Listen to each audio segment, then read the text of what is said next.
Hello, everyone. I'm Hortense, Director of Product Marketing at Thiga, where we have 10 consultants specialized in product marketing, and we love to bring top-notch experts to help the community grow. Thank you all for joining in. Today, we have the chance to welcome April Dunford. Hello, April. Hello. Good to be here. We're happy to have you here too. April, you were a speaker at La Product Conf twice. You were actually our first non-French speaking international guest back in 2017. Oh, man. Yeah. And since then, you've been a regular at our events, and we couldn't be more thrilled to have you here today. You are also the famous author of the best-selling book on positioning, Obviously Awesome. I have to say, I particularly love it. I find it's a very practical approach to clarifying a positioning. It's very actionable, and the writing gets efficiently to the point. We can feel, have you considered every sentence in it? There is no fluff. And today you are here to talk about the launch of the new book, Salespitch. It's currently in pre-order and will be available on October 4th. Yep. We have almost an hour ahead of us to discuss, so I've prepared a few questions. I've also asked people on LinkedIn to share their questions with me, so some of them will be included, and we'll be also taking questions from people online, so please don't hesitate to ask. We will try to answer as many as possible. Great. First thing first, April, beside being an author, who are you? I love this question. My background is I spent 25 years as a repeat vice president of marketing at a series of venture-backed startups. I think in total I did 7. About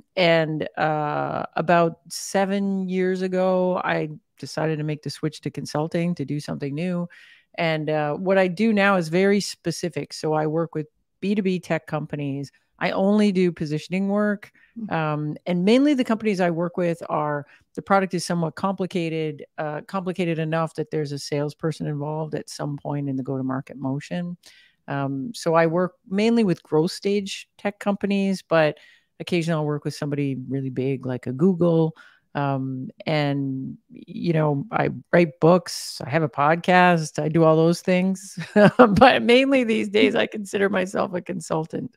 Okay, so you're a busy woman, obviously. Your main focus is on positioning. And today, I think we have online product people, marketing people, sales people. And often I found that everyone has a different definition of positioning. They do. Can you remind our audience of the elements that, according to you, make up a positioning? Yeah, so it's funny being a positioning expert because nobody understands what positioning is. So people will come and say, oh, I know what positioning is. It's just like messaging. And I'll be like, not really. We kind of have to have positioning first before we do messaging. And my personal pet peeve is when people talk about brand positioning, which really bugs me because I think there's branding. I think there's positioning. Those two things are actually separate. So I define positioning this way. So positioning defines how our product is the best in the world at delivering something, some value that a well-defined set of customers cares a lot about. Now, that's kind of a mouthful. I like to think of it a little bit as like context setting for products. It's the context that we position our product in that helps people understand what it's all about. In my world, positioning is composed of 5 component pieces. The pieces are, first of all, competitive alternatives. So if your product didn't exist, what would a customer do instead? The second thing is differentiated or distinct capabilities. So that's features of the product or capabilities of the company. The next one is a really big one, which is differentiated value. Customers don't care that much about your features. They care about what the features enable for them and their business. So that's differentiated value. The next one is best fit customers. So we're not trying to sell the product to everybody. We're trying to sell it to people that are a really good fit for it. So how do we define a good fit customer? And then the last one is market category, which is kind of like, what are you? Are you a database or a business intelligence tool? Are you email or are you chat? So that's kind of how I look at it. Okay. I find it very striking that the elements you describe are very pragmatic. And often when we discuss about positioning with people, they found it very complicated. And when I talk about it with CPOs, CMOs, even CEOs, they almost always say positioning is something defined by the XCOM. What would you say to them? Its positioning is something defined by what? Sorry, I missed the last word. Executive committee? Ah, yes, yes. Well, so here's the way I look at this. So when I started in product marketing, um, the companies I first worked for really thought that positioning was something that marketing did. Like it was just a little marketing exercise, and mainly because they were confusing it with messaging. So they said, well, marketing should just go do that and then come back and tell us what it is. And what I found when I did that was nobody agreed with us. And so we'd go and do this positioning, but we'd take it to sales and they'd say, no, that's stupid. Or we'd take it to the founder and the founder would say, no, I disagree. That's not what it is. Or we'd take it to product management and they'd say, well, what about these other things? You forgot some stuff. And so eventually I came to two conclusions. One was we can't do really good positioning if we don't understand what sales knows about customers, what product understands about the product, what the CEO or the founder understands about the business. We actually need to pull in all these people into an exercise so that we're getting the good information that is locked in their heads. The second thing is that we cannot execute on a position if we don't have all of those companies, all of those pieces of the company in agreement and alignment around the positioning. So we have to get everybody to agree, like, yes, this is the positioning, so that we can all go and sing the same song when we're talking to the customer. So in my world, usually it's the head of each of those groups involved. Sometimes we'll pull other people in because they have good information about what customers do. But at a minimum, we need product marketing, sales, the founder, CEO, often customer success together in a room to figure it out. And then each of those groups is responsible for rolling it out within their own groups. I think actually what you're describing, it's very linked to a collaborative way of working. I think it's very interesting, but it's something that product community often try to push to work more collaboratively. Yeah. But often we have a hard time actually including people above like the product team. Yeah. And there is a lot about management too, because it's about the head of different departments involving people within the team. That's a pretty hard exercise to push in a company when it's not the way to work. Oh, it's really hard. Like there's nothing easy about it. But the problem is if you don't do it, you are destined for failure. Okay. Like that's just the hard reality. Like if you don't get the right people in the room, you can do it. You'll do your genius work to the best of your ability, but it won't stick. You'll try to throw it over to sales and sales will say, nah, no, we're just going to keep doing the old thing. Or, your founder, CEO will continue to tell the old story when they go out and talk to people. So it's one of these things. It's very hard to get everybody to agree to do it. But if you can't get people to agree to do it, it's almost not worth doing it at all. So when I was working in-house, like after my first few attempts to do this on my own in marketing, and that was tremendous failure, I decided that the way to do it was we had to convince the CEO. But I couldn't go straight to the CEO and say, hey, the positioning is bad. We need to fix it, because often the CEO wouldn't believe me. And so what I would do instead is I would go to sales. And so this was my big trick. You hire me as the VP marketing. For the first couple of weeks, I'd say, you know what? I'm just going to go hang out with the sales team. So then I would go to sales and I would listen in on sales calls and talk to salespeople.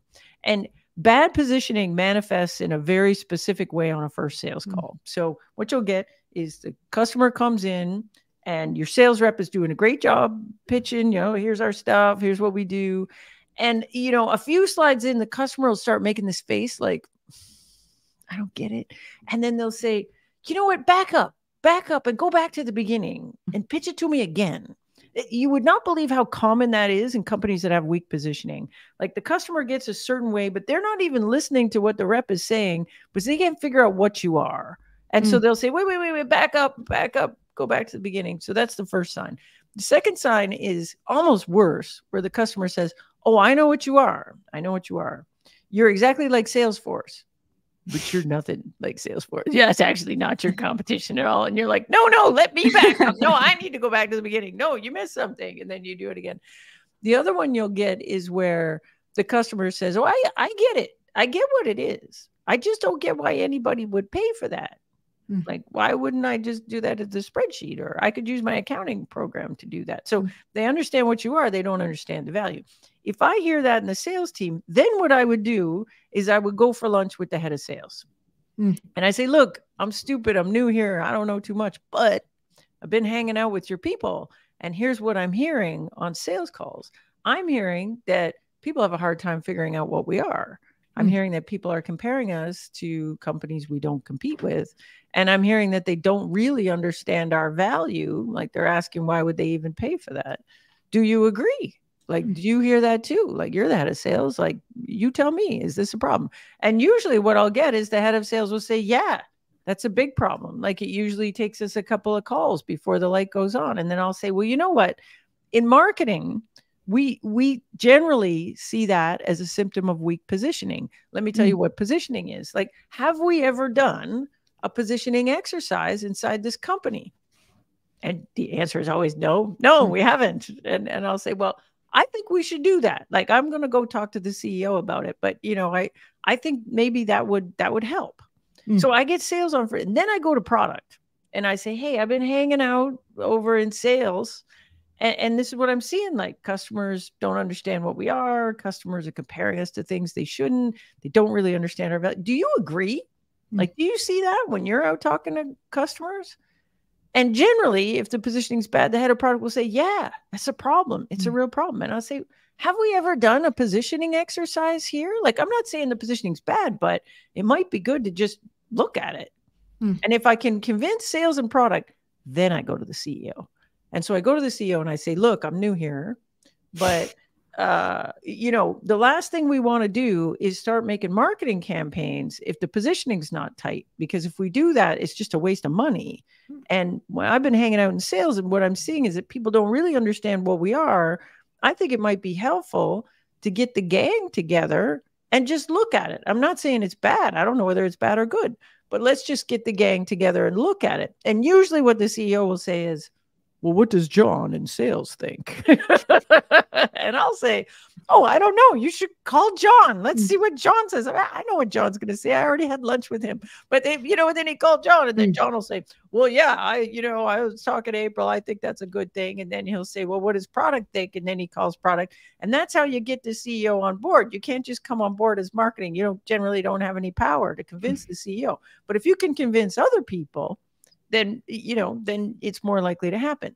And I always thought, if I couldn't convince sales and product, then maybe it's not a problem.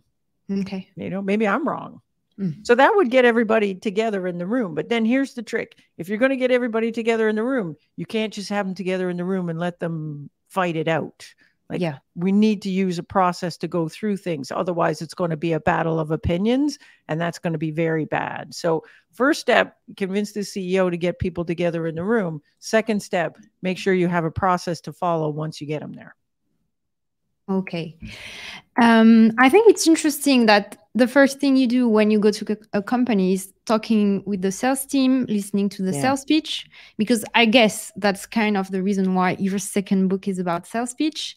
Why do you find it the most relevant thing to do after clarifying your positioning? Well, like, here's what I think. It's one thing for marketing to do a really good job of positioning. And in some companies, what you see is marketing's doing an amazing job of positioning. But if that positioning does not survive the jump between marketing and sales, it doesn't matter. Okay. It doesn't matter. It's not going to impact revenue in a meaningful way. If the minute the lead gets over to sales either does no positioning or does a bad job of positioning, then you've just undid all the good that marketing already did. So I think that it's super important that the positioning is reflected in the way we talk about the product in the sales part of the funnel. If it's not, then it almost doesn't matter. So if I'm looking for signs of weak positioning, it doesn't matter if it's good or it's bad over in marketing. Let's see what's happening in sales. If it's bad in sales, then we have problems. Okay. Talking about sales pitch, I had a question from Remy, the author of Discovery Discipline, actually. He asked me to ask you, according to you, a good story, should it be focused on the product or on the customer? So I think a good sales pitch is both, actually. Like what customers are expecting in a sales pitch is they want two things, I believe. They obviously want to see the product. Like most customers will come in with an expectation that they're going to learn more about your product and how it works. Often there's a demo in that. And so the customer is coming expecting that. But what the customer also needs is the customer is trying to make a good educated decision about what solution they should buy or recommend to the buyer. And so what they also need, whether or not they're conscious of wanting it, what they need is insight on the market. Okay. And so these two things are both very important. Now, all of this has to resonate for the buyer, because if it doesn't, we don't get the deal. Yeah. So this has to be very much informed about what we know about customers and their specific situation. So a key part of the sales pitch is the thing that we call discovery. So in most sales processes, the prospect has been qualified before they get to his first pitch. That means we've qualified them to make sure that they're a good fit for us and we're a good fit for them, and they have a need that we can solve. They have a budget, and so they could potentially buy us if they wanted to buy our stuff. We're talking to the right person in the organization. They're actually in a purchase process. But once we've qualified them, we get in and we do this initial pitch. There needs to be what we call in sales discovery. Discovery, in my experience, is not well understood. Some people think that discovery is kind of like therapy for clients. Like, we're going to bring them in and say, tell me your problems. And, or maybe even worse, I've seen some inexperienced salespeople come in and say, well, what do you want in a solution? Like, give me your requirements. And then they will attempt to make their product fit those requirements. I don't think that's good discovery. I think good discovery it's a back and forth mutual conversation where we're getting a better understanding of the nuances of the customer situation. So a better understanding of what they're doing today, what's motivating them to look at different solutions, what other alternatives are they thinking about, what are their constraints on a solution that would, allow them to buy or not buy. At the same time, good discovery is also a teaching step in a sales pitch, where through the process of talking to the customer and asking them questions, we're teaching them about the pros and cons of different approaches to the problem. So the customer's coming in and we're saying, like, hey, we see the market in this way. Do you agree with that? Well, what have you tried? What are you doing today? What other things are you looking at? That's a very different set of questioning than saying, you tell me what you want and I'll tell you whether or not we got it. Because the reality is often customers are coming in very knowledgeable. They've done their homework. They've searched around on the internet, but they don't always understand the nuances of what makes one product better or worse or different. And we do have an opportunity, because we eat, sleep, and breathe this product solution space all day. If we're not helping to educate buyers on what we believe key considerations are in a purchase criteria, then we're not doing our job very well. Okay. And about the sales pitch, so you talk a lot about the discovery process, which is really like a discussion. Yeah. Do you consider that sales pitch is actually some part of this discussion, or either at one point a time where the salesperson is really like pitching, like we can traditionally think about it? Right.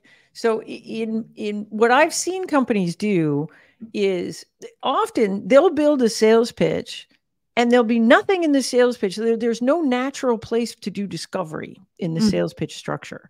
And so what that means is the rep is left having to do discovery outside of the natural course of the pitch. And usually that means they'll do it at the beginning. So they'll come in and say, hi, I'm going to show you the product and all this other stuff. But before we start, tell me your problems. Instead, I think discovery should be a key thread of the narrative through your sales pitch. So if we're doing it right, there's a structured stage of the sales pitch where we are talking about our point of view on the market and then having a discussion with the customer about, like, does that resonate with you? Does that make sense to you? Is that the way you see the world? What's your situation like? What are you doing today? What other things have you looked at? Have you noticed that there's constraints?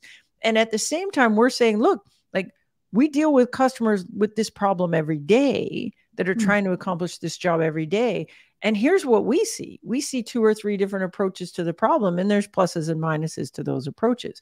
If that's structured as a key part of the sales pitch, your sales team is going to have a much easier job doing excellent discovery.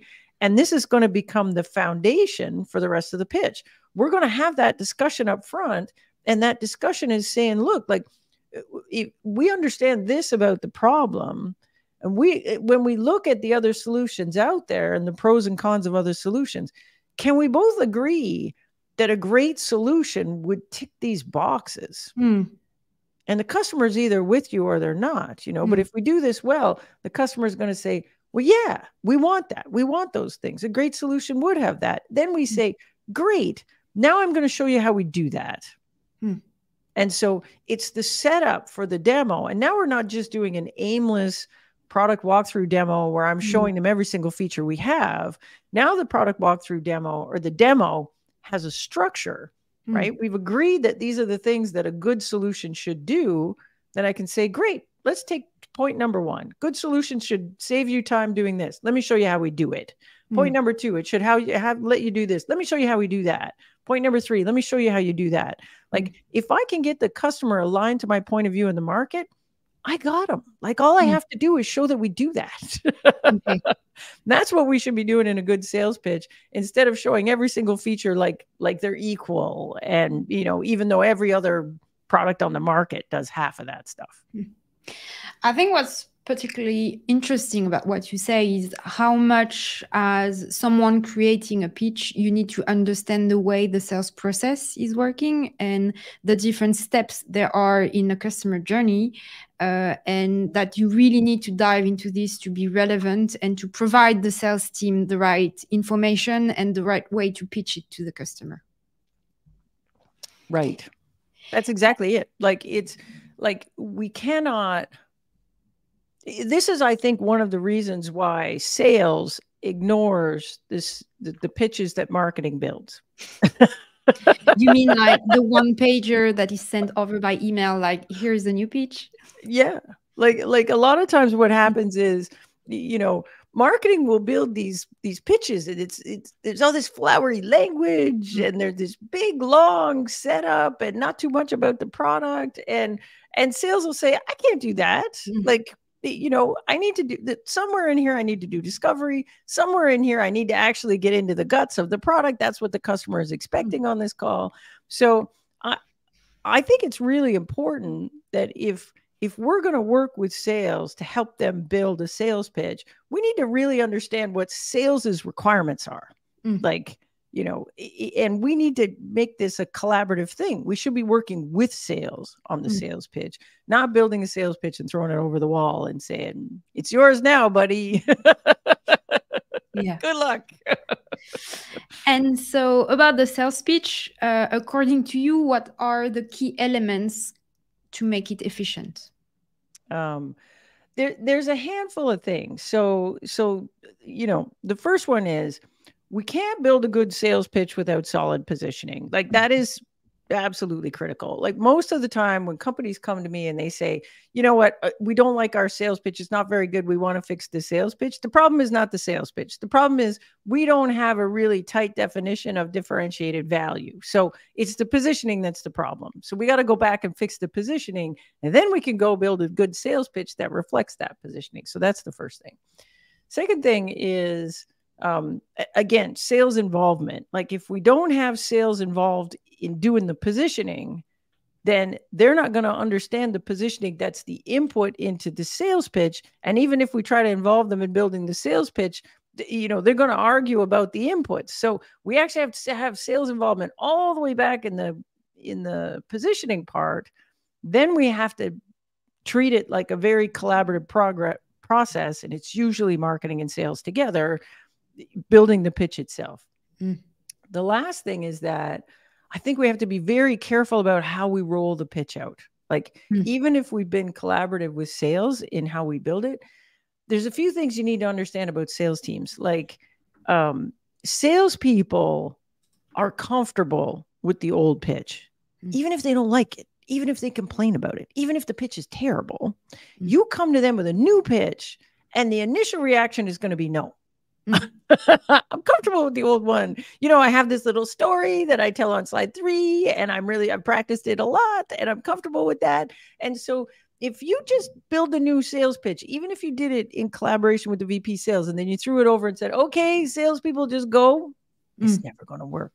They'll all slowly slide back into using the old pitch.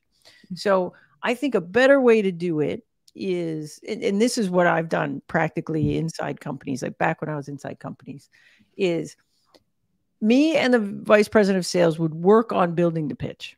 And then I would say, who's our best salesperson? And we would pick the best salesperson of the whole gang, bring them over and train them on the pitch. So we say, look, it's your lucky day.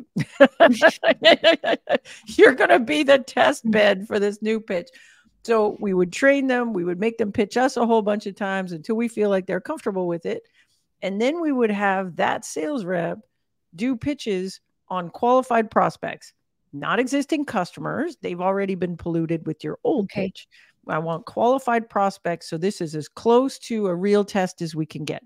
So we got a qualified prospect comes in. My best sales rep is trying the new pitch out. For the first few pitches, the pitch is going to be kind of rough, and it probably needs a little tuning. So after every time the pitch is done, me, the sales rep, and the head of sales would sit down and say, okay, this part worked really good, but I thought they were getting confused here. We need to, we need to change this word. We need to move this thing from the back to the front. And then let's pitch it again. And so we would do a bunch of test pitches like that, just tuning it. And then at some point, what would happen is, the rep would declare, okay, I think we've tuned it enough. There's nothing, we don't have to tune it anymore. And here's my pass fail criteria. The rep says to me, we're done tuning it, and I like this pitch better than the old pitch.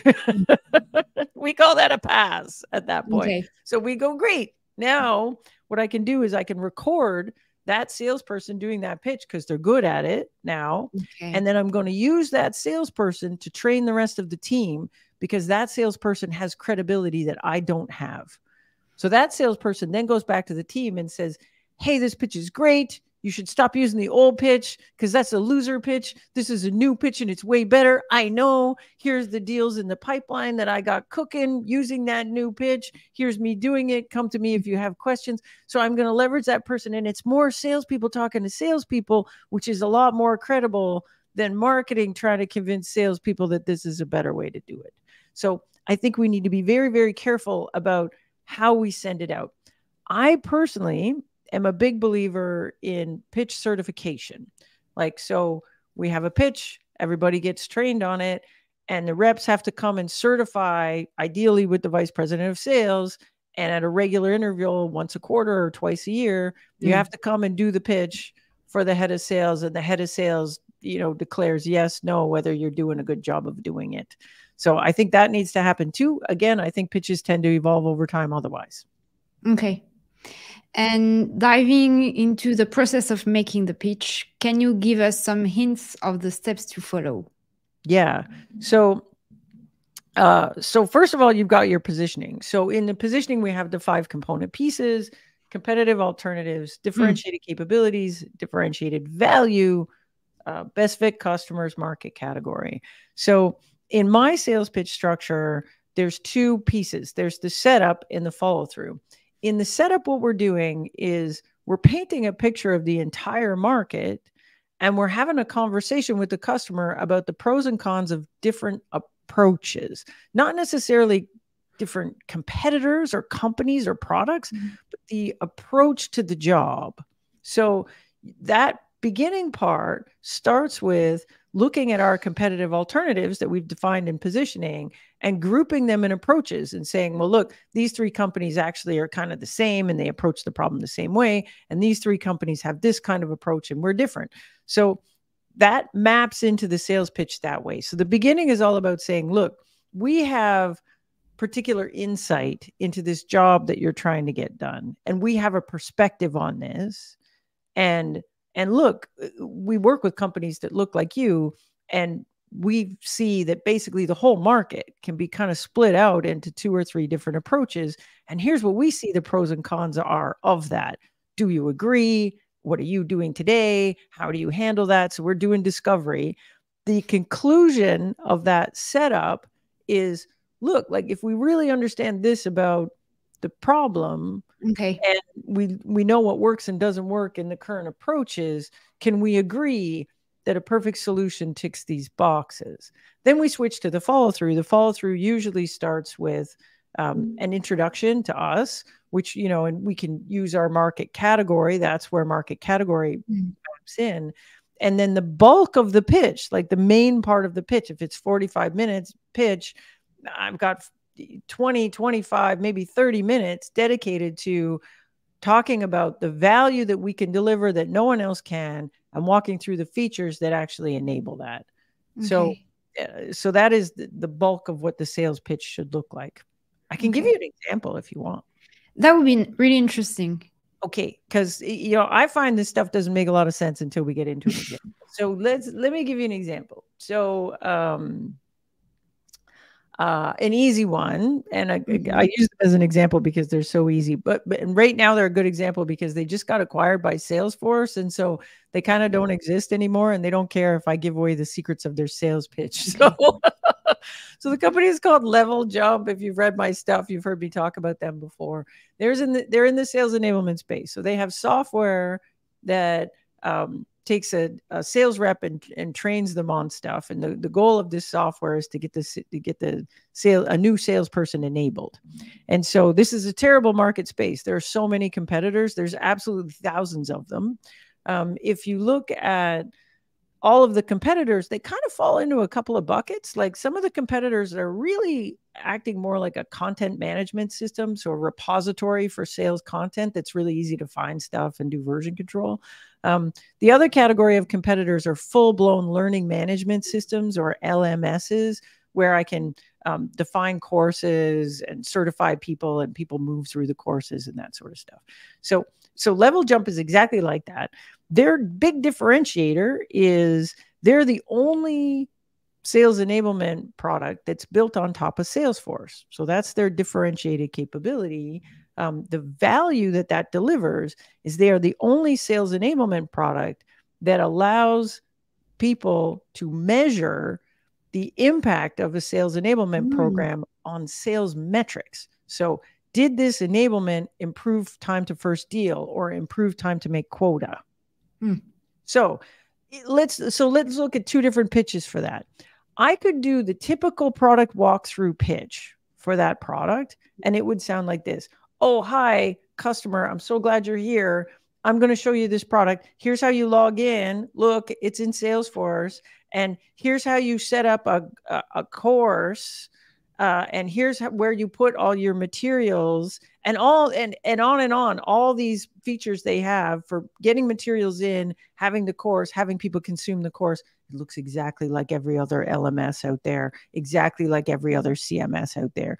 And at the very, very end, you would be like, oh, and here's how you measure the impact of the course. So most of the customers come in and they're like, I don't know, this looks like the other guys. The other guys have these features. Other guys have this stuff. And there's this one feature, which is actually the big deal thing, buried at the exact end of the pitch. Does it answer the question? Why pick level jump over the other folks? Not very effectively. It doesn't. Yeah. So do it another way. Let's use my structure for it. With my structure, we'd say, oh, hey, welcome, head of sales enablement. We're going to show you the product. But before we get there, sales enablement is really important, right? I'm talking to the head of sales enablement. They're going to say, yes, it is very important. Why are you asking me this? And I say, well, we understand this. We're in this business. We know why it's important. It's important because every day your rep doesn't make quota costs you money. Every day your rep doesn't get the first deal. It costs you money. And in fact, we have some neat data that shows you how much money. So sales enablement is really important because if you can speed that up, that's money. Now, you have a lot of different ways you could solve this problem. We know this because we work with companies that do this every day. So you could use a CMS. And that's one approach. And then that's good because it allows you to keep control of the content and make sure people are using the right version and stuff. Sometimes people want more. They want to be able to set up courses, and then you can use an LMS. And that's great. You can certify people, get people through the course. Do you know what none of these things do? None of them actually give you a way to measure the effectiveness of your sales enablement program. So if your boss comes to you and asks you, what was the impact of that training? Neither of these things do it. So can we agree, like before I show you this stuff, can we agree that if we really wanted a perfect sales enablement tool, we'd have a tool that would allow us to measure the impact of our training with sales metrics. And that would allow us to build better training in the future as well. Can we agree on that? Right? We want that, right? Now, if the customer says, right, I got them. I'm the only one that can do that. So if the customer says, and what kind of head of sales enablement doesn't want that? Of course they want that. So the head of sales enablement says, yeah, if I could get that, I'd like that. And you go, great. Let me show you how we do it. So we're level jump. We do sales enablement that drives results. Let me show you how we can map the results of what we're doing in sales enablement to sales metrics. This is the report you're going to show your boss when you ask for a promotion and a raise. This is how it works. Like, that's a completely different pitch. And I can do, like, if you watch the way Level Jump's reps did that little upfront piece took 2 minutes. And then the rest of the pitch was about driving right at their differentiated value and not spending any time on the stuff that they do that looks like everybody else, because it doesn't matter. So that's kind of what we're going for here. And really making a difference. I think it's what's really striking. It's really about when you talk about it, like stating a truth that will resonate with the customer and asking the right questions. That piece at the beginning is called market insight. And so in the case of Level Jump, the market insight is, what we really want is sales enablement that drives results. Because if I can't measure those results, I can't justify my job to my boss. And that's really important, being able to measure those results. That's my insight into the market. So a really good sales pitch starts with that. You're making the customer consider something that maybe they didn't really consider before because none of the other solutions can do it. So put another way, if you look at your differentiated value, the question you should be asking yourself is, what does a customer have to understand in order to understand the importance of my differentiated value? So in the case of Level Jump, they have this, sales enablement that's inside Salesforce. The value is I can measure the results.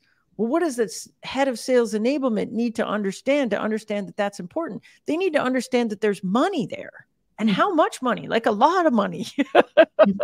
So I want to start with that insight and then look at all the alternatives and say, this is where they stack up against that. Okay. And so is testing a sales pitch really about testing like those statements and those questions? Yeah, in some ways. Like, if I can't get at the end of the setup, if I can't get the customer looking at me and saying, yeah, I want that, then I'm in trouble. Then I got nothing to sell them. So if I went to the head of sales enablement and they said, we don't care. We don't care about proving to our boss how this works. We don't care about showing the results. Then this is a bad pitch because that's my main differentiated value. So now, typically, when we're doing positioning, if we've done a good job of positioning, we really, really understand our differentiated value. And we know that that differentiated value resonates with customers. So this setup part is just, turning that differentiated value around and starting with the insight, like what does a customer need to know in order to recognize that our differentiated value is important? Often that insight is really simple and something that the customer would already agree with. It's just not necessarily something they're thinking about every day. I can give you another example if you want. Yeah, sure. Okay. So I worked with a company called Help Scout. And they're in the customer service space. So they compete with like Zendesk. And so if you look at who they sell to e-commerce brands. So companies that don't have a store, like a physical store, and they don't have salespeople. So those kind of companies look at customer service in a different way. Like they actually see it as, the one place where they can interact with their customers. So although most companies look at customer service as kind of a cost center, like we're trying to get people off the phones, we don't want to talk to them, we want them to use the FAQ or self-serve. E-commerce brands, most of them understand that customer service is potentially a growth driver. If we can give customer a really great customer experience, then they will have more brand loyalty and that will be good for revenue. So that's their insight. Now, if you look at the other alternatives that customers have, like most of them, e-commerce brands will start with a shared inbox. And they do that because that shared inbox is really easy to use. Everybody knows how to use the inbox. They don't have to teach anybody. But the problem is if the brand starts to grow, then they need more advanced service features. Like they want to be able to assign, do assignments and prioritizations and all this other service stuff. And so then they end up looking at help desk software like Zendesk. Problem with help desk software is it was designed with this idea that we're trying to take the cost out of customer service. So it assigns you a ticket number and doesn't treat you like a person. And it's trying to drive you to low cost channels. And it's trying to reduce the amount of time that a rep spends with a person. It's not designed to give this amazing customer experience. So again, let's do two versions of the pitch. If Help Scout was doing the features pitch, they would come in and say, oh, look, here's how you log in. Oh, look at this. It looks just like an inbox, so easy to use. And look, we have all these advanced features like prioritization and stuff. And I'll show you all the features. And you get to the end and you're like, I don't know. It kind of looks like the thing I'm using now, which is an inbox, but it also sounds exactly like Zendesk. It has all the same features. So why pick Help Scout? If I flip it around to my version, customer comes in and we start with the insight. So the insight is like, hey, you're a digital products brand. We work with online companies like you. And what we've seen is that customer service is really important for growth and loyalty. And we actually have some data on that. This is, like a good customer service experience can actually really improve loyalty. A bad customer service experience is actually very bad for business. And generally the brands will say, yeah, we get that. Yeah, that makes sense. And then we say, okay, so let's look at how you might solve this problem. Everybody starts with shared inbox. The great thing about a shared inbox is really easy to use. It's easy for your reps to get going on it. The problem is you start growing, you want these extra features. Now you got to go to help desk software. The good part about help desk software, it has all the features. There's two things bad about it. One, really hard for your folks to use. So they're going to have to go and do training. You're not in shared inbox land anymore. Second thing is they're not designed to give your customer a great experience. They're going to give them a ticket number. They're going to try to push them to low cost channels. So can we agree that in a perfect world, if we really wanted to do great customer service and we're a digital products brand, a great customer service software would be as easy to use as an inbox, but it would also have advanced features so I don't outgrow it. And it would be designed from the ground up to give customers an amazing customer experience. We want that, right? And if the customer goes, yeah, we do, then we go, great. Let me show you how we do it. First of all, easy to use. Look, the thing looks just like an inbox. It's so nice. Everybody's going to love it. 2, look at all the advanced features. Oh, assignments, prioritization, all that stuff. We got all that stuff. You'll never outgrow it. It's great. 3, the whole thing is architected to give customers a great experience. They get to pick the channel they want to communicate with you, not you, right? We don't get assigned a ticket number. We're going to treat them like people, all that stuff. Like, that pitch is so much more effective than just showing you all the features and saying, you figure it out. You figure out how we're different from everyone else. You figure it out. Okay. That's super interesting. And another question we had is one from Carlota. And it was, how many sales pitch should a company have? Should there be one for like each customer segment? This is a question that I get a lot. And actually, I get this question a lot upstream when I'm talking about positioning. People will say, well, should the positioning be different for every customer segment? And here's how I think about that. Especially if we're a startup, we have a product, and this product serves multiple customer segments. And if there's 2 things going on, either the positioning is the same, because the value that we deliver, even though the use cases might look different, even though this one's a bank and this one's an insurance company or this one's a retail company, the actual value we provide is the same. And most of the time in the companies that I've worked with, and I've worked at some very big companies that served a lot of segments, we literally had positioning that worked across all of those segments. If we don't, then we have a bigger problem. And the problem is, I deliver this value for this segment and this completely different value for this other segment. So what that means is that what these 2 segments want in the future for my product is different. So I am actually eventually going to have to build 2 separate products, or I'm going to build one terrible product that doesn't actually meet the needs of any of them.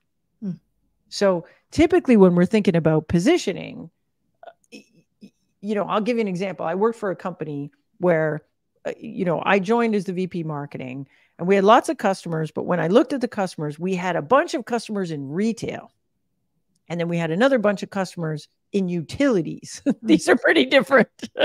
And so you would think, well, I'd have to have different positioning, different sales pitch for these 2. But when you scratched at it, the value was the same. These folks in retail, our product was all about enabling hot backup between back-end database systems, even if the systems were different. And so the reason you cared about that in retail was because you needed to keep the cash registers running. If the cash registers went down, very bad, I can't transact business. So the value was uninterrupted service to customers, right? And making sure that we can deliver the service. Over here in utilities, exact same thing, except over here, we're trying to keep the lights on instead of keeping the cash registers on. So if the positioning is the same, then the core of the sales pitch is the same. But what we did in that situation was the upfront stuff was the same. The value was the same. But when we got to the part of the pitch where we were talking about the proof that we could do what we said we could do, we would use a customer example that matched the customer that we were pitching to. Okay. So if I was pitching to a retail customer, when I got to the part where I'm like, okay, let's talk about a customer case study, we'd use the retail case study to talk to the retailers and a utilities case study to talk to utilities. But the underlying value proposition and positioning was the same. This is good. Like, we want this, because otherwise it becomes very, very complex. Like, we're going to have thousands of sales pitches, and how would I ever train the salespeople to do thousands of different sales pitches? The other thing to think about is this standard sales pitch is usually what we use in a first sales call. So we're doing discovery in a first sales call. So we're still learning a lot about the customer's precise situation. So in a first sales call, we have to be able to do a pitch without knowing that much about the customer yet. So we want to show them the best version of what we can do.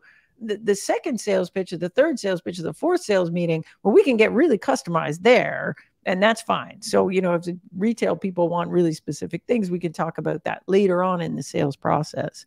But I am a big believer of standardized sales pitches. And if we really do have different positioning for these two segments, then we better sit back and think about our product strategy, because it's going to be impossible to meet the needs of those two segments in the future. Okay. If we're actually building on different value propositions. We're going to have to figure that out. That must be a tough choice. Well, I've been in a company, this usually happens in early stage companies, where you're still trying to figure out your best fit customer. And what you've got is traction over here and traction over here. And these two things are totally different. So we have to make a decision, you know, and usually what we're looking at is a combination of, well, which one's easier for us to go after? Which one would be better for the business? Meaning, is it easier to make our sales number here, and then we'll worry about selling to these folks later? But it's a hard choice. Like, you're going to have to pick where you're going to sell here or there. But often companies feel like it's really different, but when we get scratching at it, it's actually the same. Okay. Another last question, I think can be complicated when it comes to sales pitch, is when you are launching new products or new features and you want to highlight them, and especially when companies try to maybe pivot or do stuff like that, how can you address a sales pitch in this case? Yeah.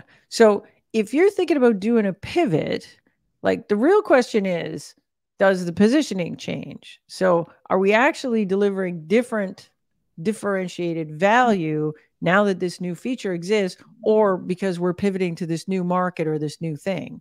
So in general, we should never be changing the sales pitch if the positioning doesn't change. Like, so what we actually have to do is go back to the positioning and say, well, are our competitors different now? Is the value we can deliver different now? And then are we going after different types of customers now? And then we got to build a new story to map to that. So we should never be messing around. Like, we should be able to do positioning, get the sales pitch, train everybody on the sales pitch, and then we shouldn't touch that sales pitch unless something happens. We've delivered a new thing, there's new competitor coming out, or something has happened in the market that makes us go, whoops, we need to go back and actually shift the positioning. We shift that first, and then we build the sales pitch that matches that. Otherwise, we should not be messing with the sales pitch. Okay. Sales team is a complex engine, I guess. Yeah, we don't want to be, you know, if you go down this path where it's okay to just do a little change on the sales pitch, trust me, 6 months from now, you won't recognize that pitch at all. Okay. I think we had some questions from the audience, so we're going to show them on the screen. Oh, good. Did we fix that? Are people asking questions? Can we see them? Yes, I think so.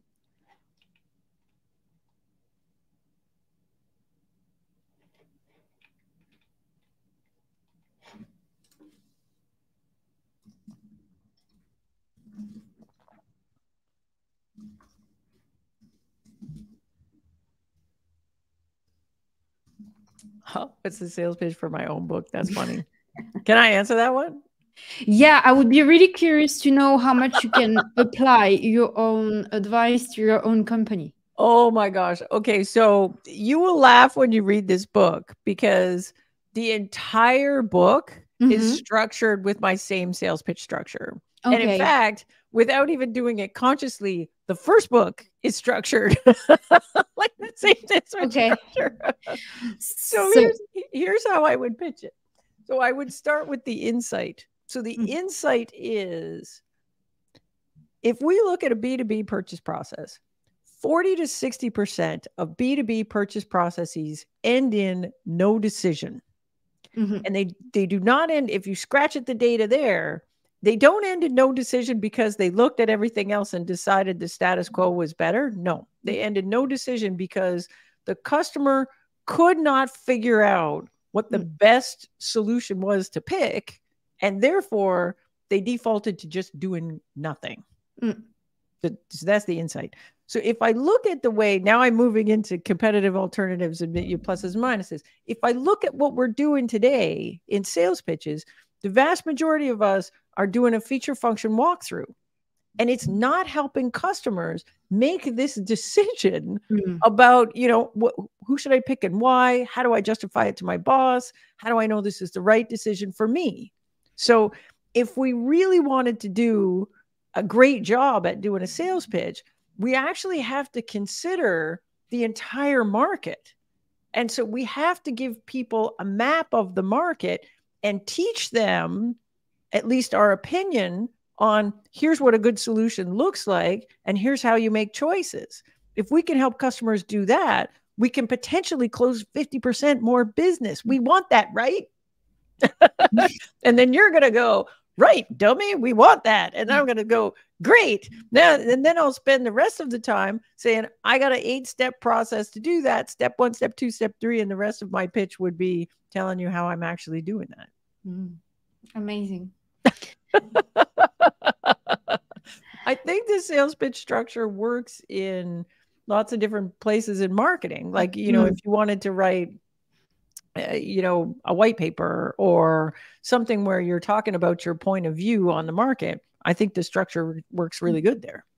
It's interesting to see that it works above B2B tech companies, but also for like consulting firms or anyone trying to sell with an intent. Yeah, most of the time I'm working with B2B tech companies, but sometimes I'm working with services companies or businesses. Like basically my focus is what you would call a considered purchase. So if it's consumer stuff that you just buy and you don't care because it's no big deal if you make a bad decision, like you're buying, I don't know, cola or gum or something. I don't work with companies that do that. Makeup, not my thing. Okay. But if it's something where there's stakes, like, the person trying to make the purchase decision, like if they make a bad choice, bad things happen. That's where we get this problem with people deciding, well, I'll just make no decision because this decision seems scary and I don't know how to make a good one. Okay. I think we have one last question. It's from Hector. Hello, April. What is the product team's role during the building of the positioning?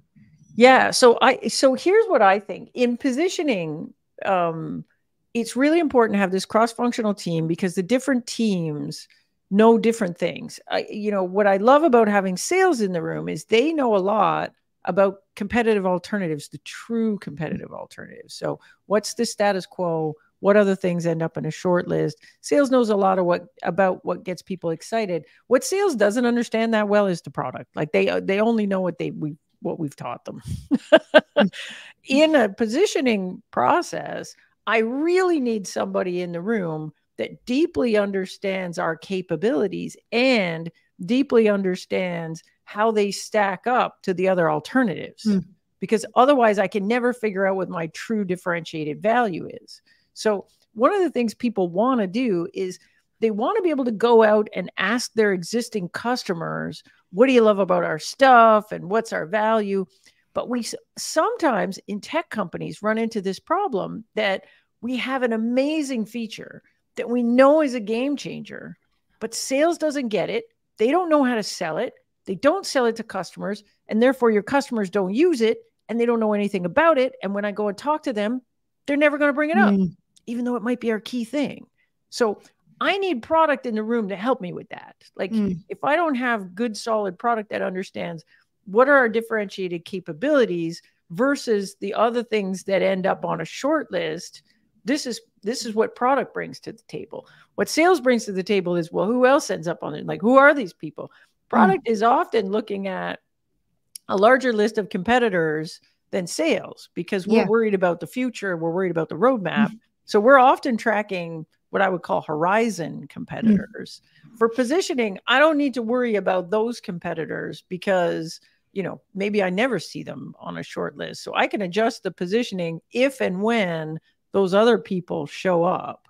But I absolutely need product to help me understand what my true differentiated value is, because that comes from differentiated capabilities. Nobody understands that better than the product team.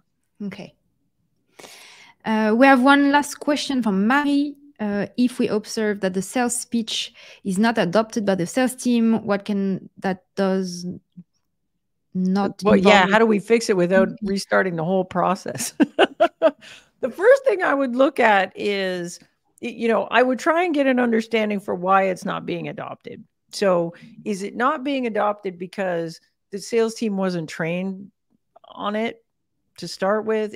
Or is it not being adopted because the salespeople tried it and they believe it doesn't work? If they believe it doesn't work, I want to hear why. So where do they think it's falling down? Is it possible we missed something in our testing of the sales pitch? And what it would likely happen is we would go back to the test phase and say, can we test that? Is that actually true? Or we would go back to the enablement phase where it's like, we rolled it out, we messed it up. We didn't train them properly. We didn't force them to practice it and get certified on it. And now we got to go back and redo the certification. But it's possible that we missed something in the testing and the sales pitch is not good. And that would be my worry is the sales pitch not good? And so we may have to go back to the testing phase and look at that. If it turns out there's something very broken in the sales pitch that isn't working with customers, then we should be very worried that our positioning is bad. And then we do have to go all the way back to the beginning. But my experience is generally we fell down on the enablement side. Like we threw it over. We didn't force them to get trained on it. We didn't get them certified properly. We didn't have a good sales rep trying to teach the other sales rep. And so we actually just failed at sales enablement. The pitch is still good. We just didn't train people on it. Okay. Well, thanks a lot, April, for sharing this with us. I really hope everyone enjoyed the chat and got the inspiration they were looking for. For more insight on how to craft a story to stand out and win, don't forget to pre-order April's book. I think the link will be shared in the chat. And if anyone wants to chat about product marketing, please feel free to contact me. I'm always super excited to talk about it. And Thiga would be really happy to train and work with your teams. Great. Well, thanks so much for having me. This was great.